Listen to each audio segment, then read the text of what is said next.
And we're back talking another Power Rangers book. Tsunami Studios. So, Power Rangers, Drakkon New Dawn, number 1.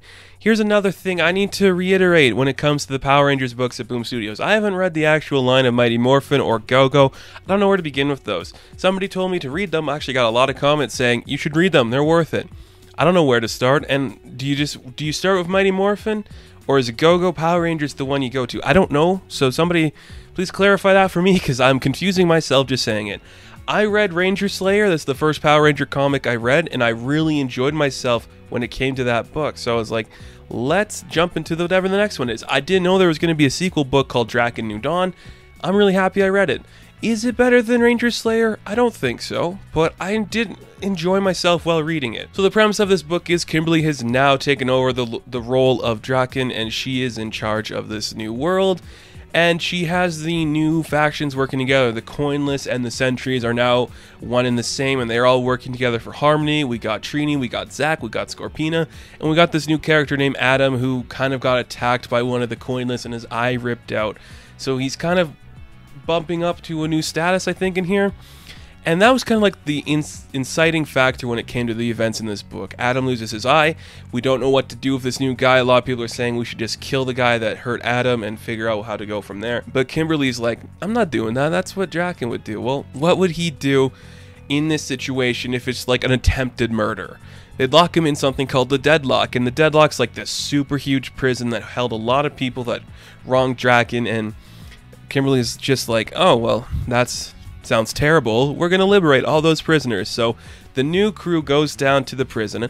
And something I just noticed about this, like, they're always just so crowded together. I mean, it's not like a big deal, but I think from an artist's perspective, something I'm not, I just think having all the characters together could kind of make it hard to keep track of where everybody is at every given moment.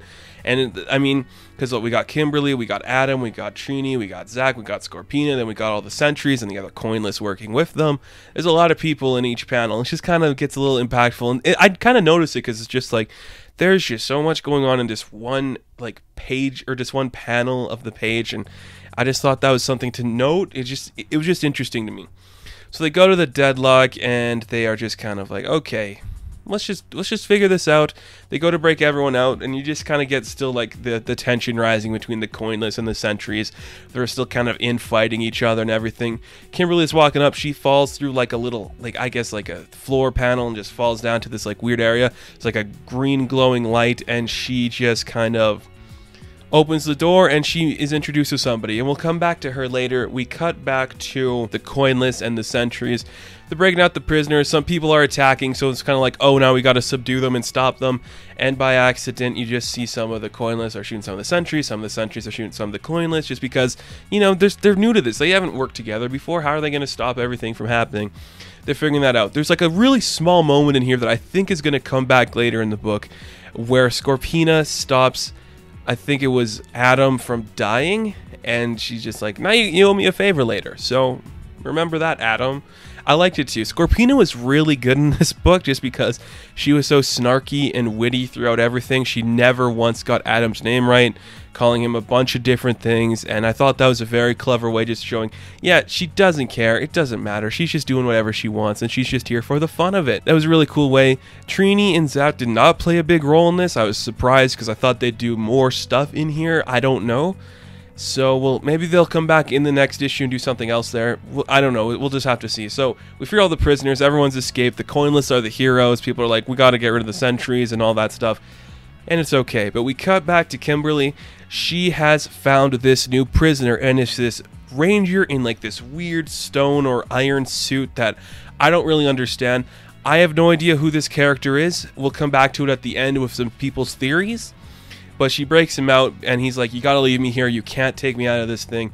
Breaks him out, and just kind of interrogates him. They lock him up in their own place. It's like, who are you, and what are you doing here exactly? And we kind of get like a history lesson of this ranger. Like, Drakkon kidnapped him because he was like the one force that could stop him, but he kept him alive because this ranger was like the one reminder to Drakkon, like, of what he could do. And Drakkon wants to take over the multiverse. If that was a storyline that happened in another book, please let me know, because I'd love to see Drakkon trying to take over the multiverse. I think that'd be really cool to see. So he just keeps this ranger alive, locked him up. He really wants to die or something. And I have a couple theories when I was just reading the book, because like I said, I don't know the world that we're in right now all too well. At first I thought, it's going to be Jason, right? It's got to be Jason. That's like my one theory, because we haven't seen him at all. So I didn't know if he died or not. My guess was Jason.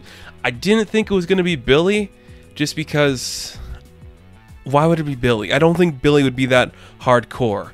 So I don't know who it is. I was kind of curious by that. We'll get to like a one I read a lot of comments on at the end here. So they kind of interrogate him. We cut back to all other people, and we kind of get this really nice moment. I thought this was a really nice moment between Adam and one of the coinless where they're just talking. It's like, why'd you work for Drakkon? He sounds like a terrible guy. And Adam's just like, I had a wife and kids to feed. Like, I needed to keep them safe, and they were safe. And he was kind of like, still, all the bad stuff you did. And Adam just goes, yeah, well, I said I had a wife and a kid. They're not alive anymore. Adam's a very interesting character. Is this somebody who's like an actual person in the lore of Power Rangers? I'm not all that in depth on the Power Rangers lore, so I don't know, but I just think he's a really cool character and somebody I'm very fascinated by.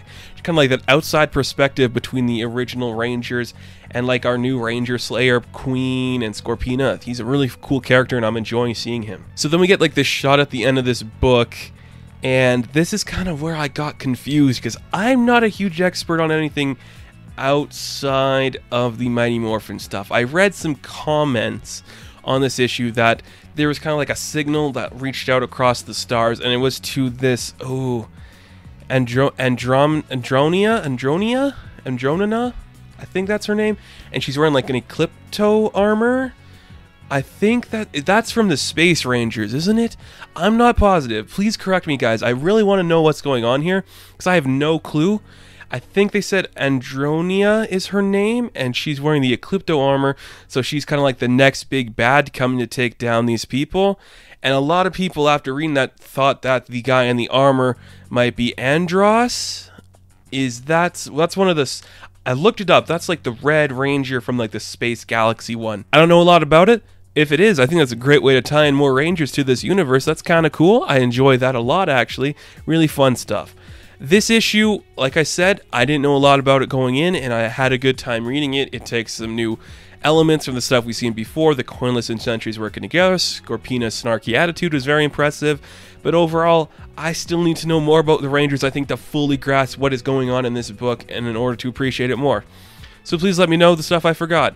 So, Power Rangers Drakkon New Dawn, I'm going to give a 7 out of 10. And thank you guys so much for watching this video. Be sure to like and subscribe to the channel. And as always, you can check me out on Instagram, Patreon, Twitter, all that good stuff. And I'll see you in the next one. Have fun. Stay safe. Good luck.